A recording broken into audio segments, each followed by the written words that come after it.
Itong Yes. kino-question ngayon, sapagkat sa ngayon, sabi nila, kahit tingnan mo yung ating inamend na rules of court, hindi na pinapayagan kanya yung motion to dismiss. Di ba?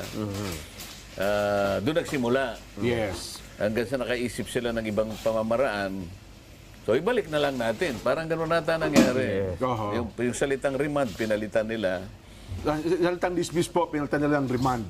Oo. Opo. Tapos ayaw nilang tanggapin yung remand, return na lang. Parang gano'n, di ba? Pareho rin yun eh, di ba? Parang sa legal term, parang nagtalo sila doon sa yung legal term daw po ata ng remand, parang dismiss din daw po yun. At kung ano-ano pa, yung parang yung punto ni Senador Coco Pimentel Kaya in-specify ni Senador Alan Cayetano na bagamat yan ay remand, hindi yan dinidismiss ang usapin ng impeachment.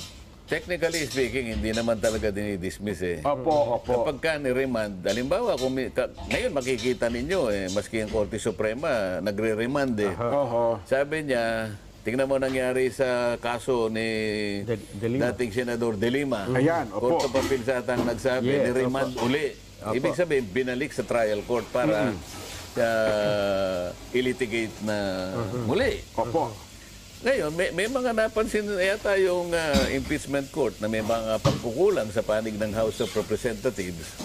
Kaya nauwi nga sa pagdidesisyon na i-remand o i-return, isoli, ibalik. Opo. Sa tagal. Ibalik sa House of Representatives.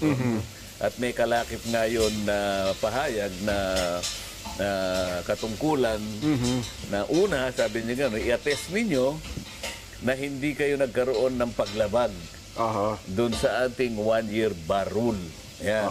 At pagkatapos, yung isa ay kinakailangan mag-adapt kayo ng isang resolution na specifically yung 20th Congress ay papayagan ang inyong naunang initiative na pagsasubmit ng impeachment complaint.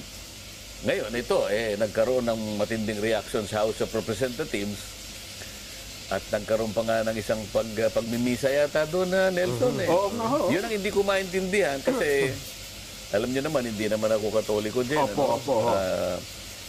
Wala naman akong kinalaman kung ano yung ibig sabihin ng misa. Basta alam ko, dahil through observation naman, pag may nagkakasal, may misa, di ba? Totoo po yan. Pag may piyesta sila, may misa. Pag mayroong binibinyagan o kumpil yata, mayroong misa. Pag may patay, may misa din.